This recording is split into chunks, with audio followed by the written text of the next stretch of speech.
Merry meet and welcome. Winona Moon here, and this is my intro video for YouTube.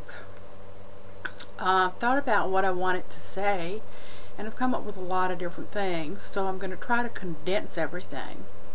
How I got the name Winona Moon was through a ceremony when I was 50, and my circle of sisters was getting ready to give me a coroning ceremony.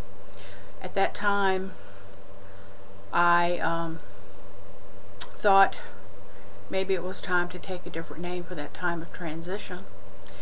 So I did a ceremony and meditation, and very clearly the name Winona Moon came through to me, and I had never heard that name before. So anyway, it was the voice of a grandmother that delivered the message, and I felt very certain about that. So about 3 years later, I was talking with an uncle, and I was working on genealogy, family genealogy on my mom's side.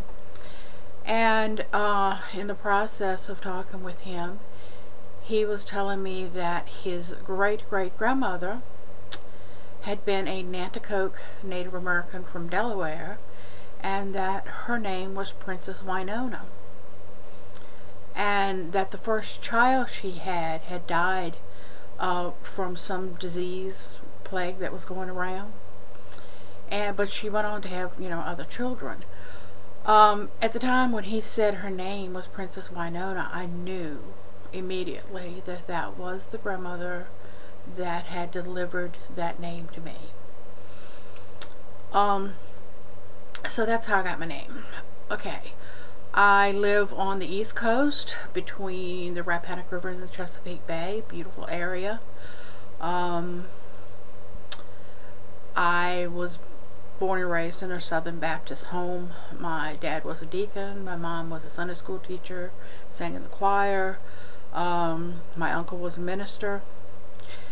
But even as a child, like 7, 8 years old, I had questions that none of them could answer. Things that were taught in Sunday school and preaching service and all just sound like contradictions to me, a lot of it. And so I questioned, and sometimes the adults would get very frustrated with me because they couldn't answer my questions. And I now, looking back on that, suspect that they may not have even thought of the questions themselves. They just blindly took it and went with it. Well, I guess I've always been a little bit of a rebel, because I always question things, and I always want to really feel that it's right. And I really believe we're supposed to do that. We're given a brain to use, and I think we should follow our own gut instincts and use our brains, and not just blindly blindly follow where others lead, and not even research things for ourselves. So anyway, that started me questioning and seeking other religions and other faiths and other belief systems. And when I would study, I never read like a Baptist opinion of a Buddhist. I always went to the source. I would go within the Buddhist religion. Or like when I was researching the Church of Latter-day Saints, the Mormons, I became involved in the church and with the people, and learned what they believed through them. And I think that's the only way you can really get a true picture of a belief system, because a Baptist viewpoint of a Seventh-day Adventist, whatever belief system, is always going to be biased. They're always going to have their own agenda, pretty much. Anyway, so I studied all different belief systems, and then one day I was at the library and I came across a set of videotapes, VHR tapes, that was called The Power of the Myth by Joseph Campbell.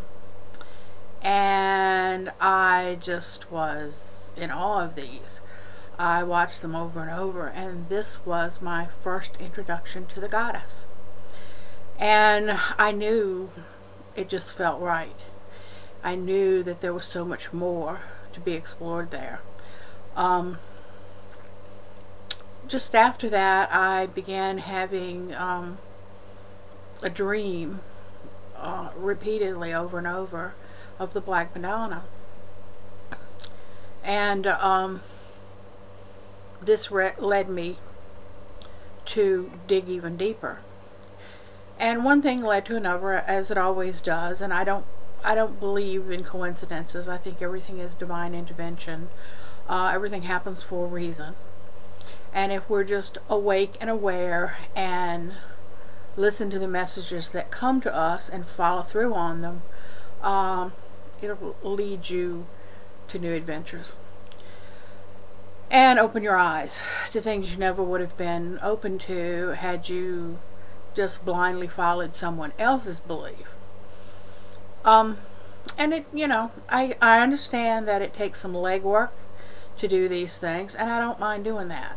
But so many are so busy with their everyday life that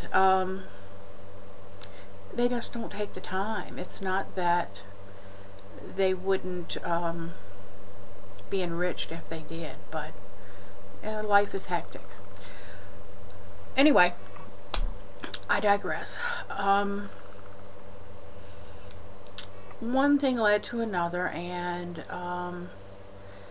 I started exploring some of the, I think Scott Cunningham was probably some of the first books that I read. Starhawk was actually the first, The Spiral Dance. And I can remember being at the campground and just totally engrossed in that book. So anyway, that's a little about me and what began my path. I guess if I had to label myself, which I don't like labels, if I had to put a label on me, I'd say that I am earth-based.